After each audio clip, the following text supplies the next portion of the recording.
And just like that, the next episode has begun. Welcome back to Ace Attorney Trials and Tribulations. I'm your host, MegaShadowFist, second video, second commentary. When we last left off, we just presented some evidence, and now we're gonna go on and stuff. Sure. Now look at the plans again. The truth is painfully obvious.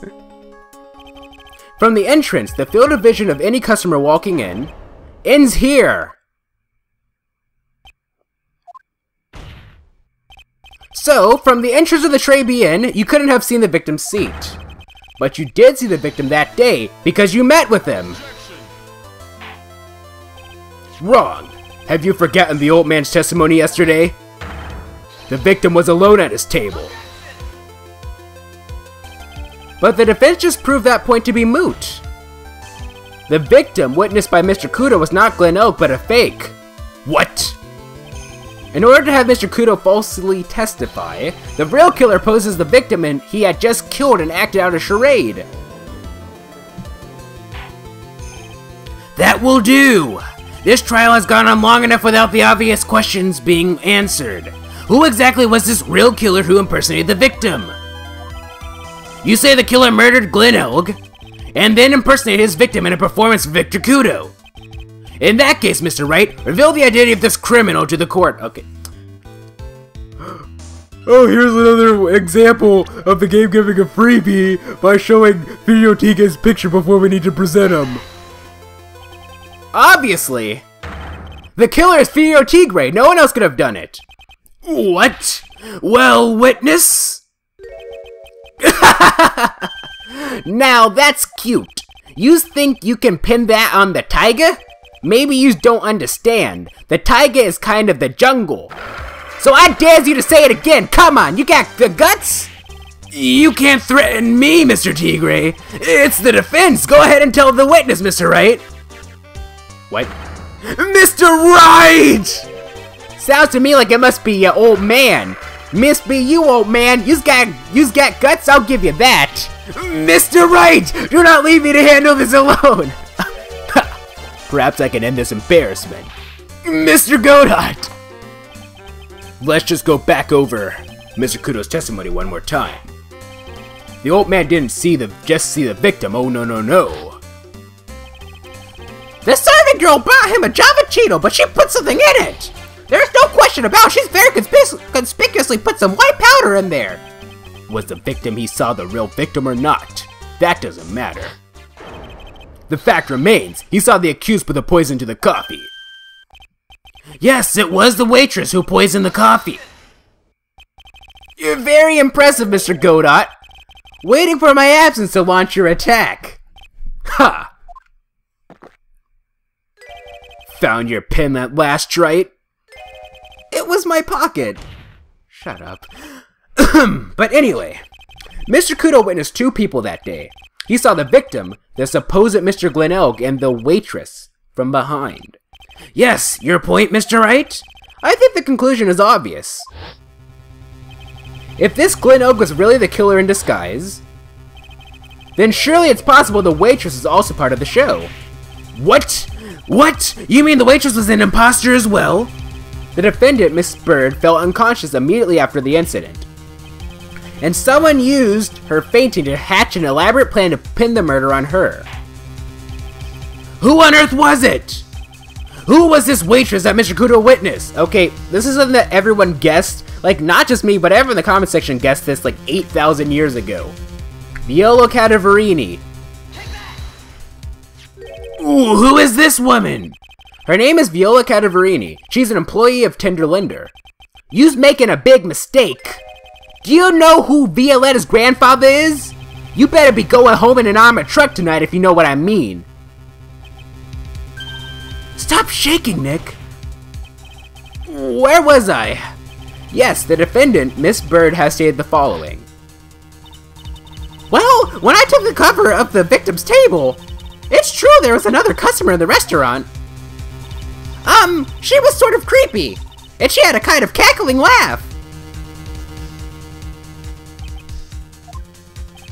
There are just too many contradictions in this case.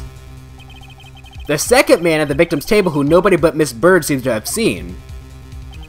the earpiece worn by the victim in his left ear when the eardrum was ruptured, and the radio show he was supposed to listen to half an hour after it was over. There is only one logical explanation that clears up all of these contradictions. The whole incident took place twice, once for real and once for show. And Mr. Fiero Tigre, the only person who could have committed the crime, was you! Witness? What have you got to say? That's cute. Sorry? You's alright, I could do with a guy like you around. What do you mean? Okay, I'm in on this game.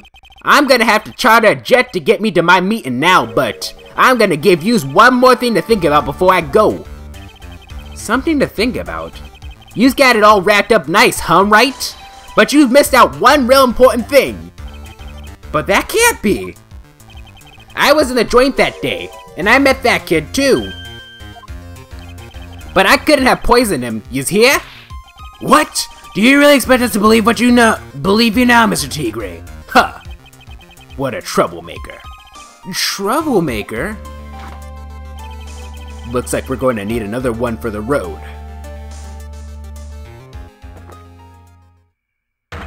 One more steaming cup of hot testimony. Indeed. Witness, you will explain yourself to the court. I will give you one more chance to testify. What happened that day at trivia between yourself and the victim? And they didn't say anything about, like, no press witness testimony tied to the victim. Not pressing everything. Or not pressing anything, Chris. Yeah, I loaned El Cash about $100,000. That day, we was due to have a little chat. The kid had hit his paycheck date, see? So anyway, he tells me he's got no way to pay up. I'm about to flatten the guy when he starts screaming. Yes! I won $500,000! He got lucky, you know, real lucky. If that waitress hadn't done what she'd done, everything would have been over. Now, I see that the principal amount you loaned to Mr. O was $50,000. Yeah, well, you got the VIG to take into account. Interest builds up fast, you know. That's faster than fast. $100,000 is twice his principal. And the repayment deadline is December 3rd, the day of the incident in question. Yeah, he was one lucky kid. He got that $500,000 just in time. So I ain't have no reason to kill the kid. And if I ain't got no motive, you ain't got no case. His motive? He has to have one, but what is it? Ties to the victim, cross-examination if you please, Mr. Phoenix Wright, and you better do it.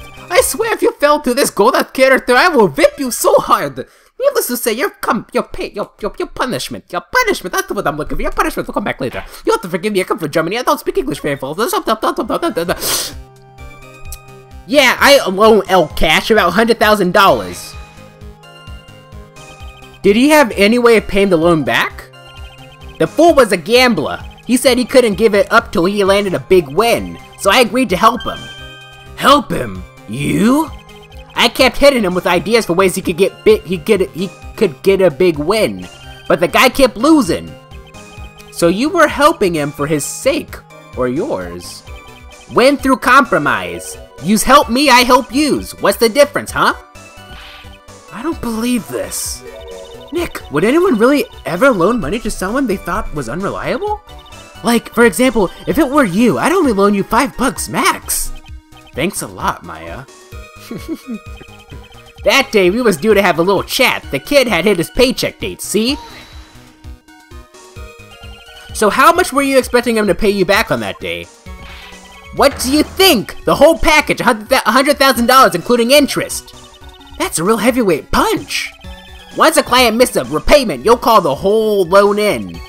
You want to make it in my world, that's all you gotta know. And how many times have Mr. Elk been late with his repayments? Once. And how much was he supposed to pay back every month? $50. Sounds like Mr. Elk was in a real sticky spot. Yeah, at $50 a month, he'd never pay that huge loan off. Yeah. So anyway, he tells me he's got no ways to pay up. That's not true. How much did he have left on his debt? You want it in round figures? About $100,000 bucks. That's the whole amount? That's the whole amount! We're talking about a guy who had 58 cents in his wallet. What? You telling me he wasn't even gonna pay for the coffee? He certainly seems to have been a brave man, this Mr. Elg. That guy was smooth, I tell you, real smooth. You'll have your money in less than 5 months, 5 minutes, that's what he says to me. The guy then calls me the Tender Tiger. He was skating on thin ice with me. I'm about to flatten the guy when he starts screaming. Was that because the guy won the lottery? Was his last chance at a big win? And you can confirm that this is the ticket in question? That's it. The Millionaire Radio Show starts at 1:30 p.m. and runs for 10 minutes. That fixes the time you two met with some accuracy. And the whole scene was acted out again 30 minutes later. All so that Mr. Kudo would see it. I can still see the kid's face now. I ain't never gonna forget it. Yes! I won $500,000. He got lucky, you know, real lucky. Was there anyone else in the restaurant at that time? I don't remember. If there was no one there, I'll wear that ridiculous tiger shirt for... if there was no one there, I'll wear that ridiculous tiger shirt for a month. Mr. Armstrong, Mr. Maggie, and if I'm right, Viola Cadavrini were all there at that time. So, the victim had intended to repay you from his lottery winnings from the beginning? Seems that way to me. But you wouldn't normally expect to win the lottery, would you? Ha! The undying belief that your next roll will end the worst losing streak you ever had. That's what defines a true gambler. He makes it sound so cool. Don't be tempted, Nick. You've got to have the willpower for it. All I know is the kid took a shot and he got lucky in the end. If that waitress hadn't done what she'd done, everything would have been over. The waitress, you mean?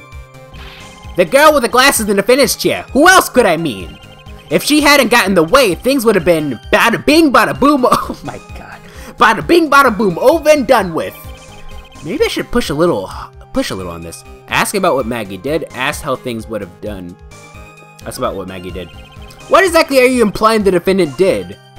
How about you go ask Four Eyes about the $500,000 ticket? She wanted so bad, she poisoned Oak's coffee. A likely theory. Your word hasn't held water lately, Mr. Tigre. Let's not forget this witness was actually at the scene, Wright. The law don't exactly agree with some of the deals I'd send down. I couldn't be there when the cops showed up, so I split. I see. Your Honor. The witness's last few statements are worth a good 2 cups of coffee. I concur, Mr. Godot. You will amend your testimony accordingly, witness. So that's what you's after, Phoenix Wright. Thanks to that, what she did, my business with that kid was over. The Tiger's trying to pin the crime on Maggie? If I ask him about what he saw, it's only going to damage our case. What do you mean things would have been over and done with? I used all there what? I'm talking about the cash. I was there to get my $100,000 back. That's all. I'm a businessman. I'm a legitimate businessman. It was all coming together before the witness got in the way. As far as I can tell from the witness's testimony, other than recouping his loan, Mr. Tigre had no motive for killing the victim. Well, Mr. Wright, are you happy with the testimony or would you like it amended? Let's have it amended. I'm not going to get into with that testimony as it stands. Your Honor, the defense would like the testimony amended. Very well. Witness, you will amend your testimony to reflect your recent statements, please. I was after the $100,000. I didn't have no other reason to kill the guy. Are you saying you had no other motives that day? Yeah, so what? Then, why didn't you take the lottery ticket when you left? Why'd you think? Because of Four Eyes over there. And plus it's illegal. Because of Maggie? How about you go ask Four Eyes about that $500,000 ticket? She wanted it so bad, she poisoned Oak's coffee. We've already seen this. A likely theory. You're a likely theory, you're okay. Apparently we haven't seen this, so we can't skip it. Let's not forget this witness. The law don't exactly agree with some of the deals I sent down. I couldn't be there when the cops showed up, so I split. I see. Your Honor. The witness's last few statements. Oh, it's like a back and forth. I see. Oh, okay. Well, Mr. Wright, are you happy with the testimony, or would you like it amended? Okay, so we can go back and forth between that. Let's have it amended again. I'm not going to get anywhere with the testimony as it stands. Your Honor, the defense would like the testimony amended. Very well. Witness, you will amend your testimony to reflect your recent statements, please. Okay. Thanks to what she did, my business with that kid was over. Yes, I won $500,000 he got. So which one? Okay, so thanks to what she did, my business with that kid was over. Okay. Well, that doesn't do anything for me, so let's try to get the other one. Alright, let's get past all this nonsense. Alrighty then. Let's have it amended. I'm not going blah blah, blah blah, witness. Okay. I was after the $100,000, I didn't have no other reason to kill the guy. This is what we want. And we're going to present, the MC Bomber, though. Let's save first. Don't forget to save. Yes, please. Suspending game. I think we need the MC Bomber thing. That's what's important right now. So, it might not exactly be for this one, but like, what else would it be? This is the one that we have to amend, so this is the one that we have to logically present evidence for, as this game has taught me for the past 2 games and 2 court cases. So you just intend to get back the $100,000 Mr. Elg owed you, correct? I loaned the guy the cash, so that's my right. Unfortunately for Mr. Elg, I don't believe the $100,000 is what you were after. What are you getting at, trite? What else would a moneylender be after other than money? More money, of course. Oh, the moneylender was after money, but money in a totally different league. The kind of money that a single disc like this would fetch. What is that? A computer virus, Your Honor. A virus called MC Bomber. A computer virus? What does one of those do? A computer virus is a program that wreaks havoc on the inside of a computer. A computer? What does one of those do? I guess the beard isn't the only part of his honor that is from the Stone Age. I'll explain to you later, Your Honor. Right now, this is the important point. A virus like MC Bomber would be worth $7 million in the black market. Several million dollars! Lending money with no hope of ever seeing repayment would normally be bad for business. But in this case, the very fact that Glen Elk had no way to repay the money is crucial. What? Glen Elk was a programmer. A highly skilled programmer. That skill was the collateral Mr. Elk put in order to borrow the money. Objection. You're trying to suggest the witness motive was to get hold on that program? Exactly! The witness may have poor fashion sense, but he is by no means an idiot, trite. A man like him could get his hands on $1 million without resorting to murder. Of course he could, provided that he had time. But what if he had needed the money right then? When the pressure's on, the luxury of choice tends to disappear. It seems you have a logical conclusion for this theory, Mr. Wright. Would you care to share it with us? Why did Mr. Tigre need money to turn in $1 million? Normally I would have saved there, but it's so obvious that it's... I just gotta make sure that I don't accidentally present John's loan contract. Where is it? Viola's medical papers. Payment was due last year. In December of last year, you found yourself in need of a huge amount of money. About 6 months ago, you were involved in a traffic accident, weren't you? An accident involving a car and a scooter, in which a young woman was injured. She was taken to the hospital, where she underwent surgery. Where did you get all this info? These medical papers document the treatment of the young woman in question. According to these, her operation costs $1 million. Payment for these expenses was due in December of last year, and was paid in full. $1 million! A preposterous sum! Someone should use these HMOs! Huh, no one would pay a bill like that. If the medical association got wind of it, the hospital would end up as dead as the morgue. And so with this episode, so awkward pause.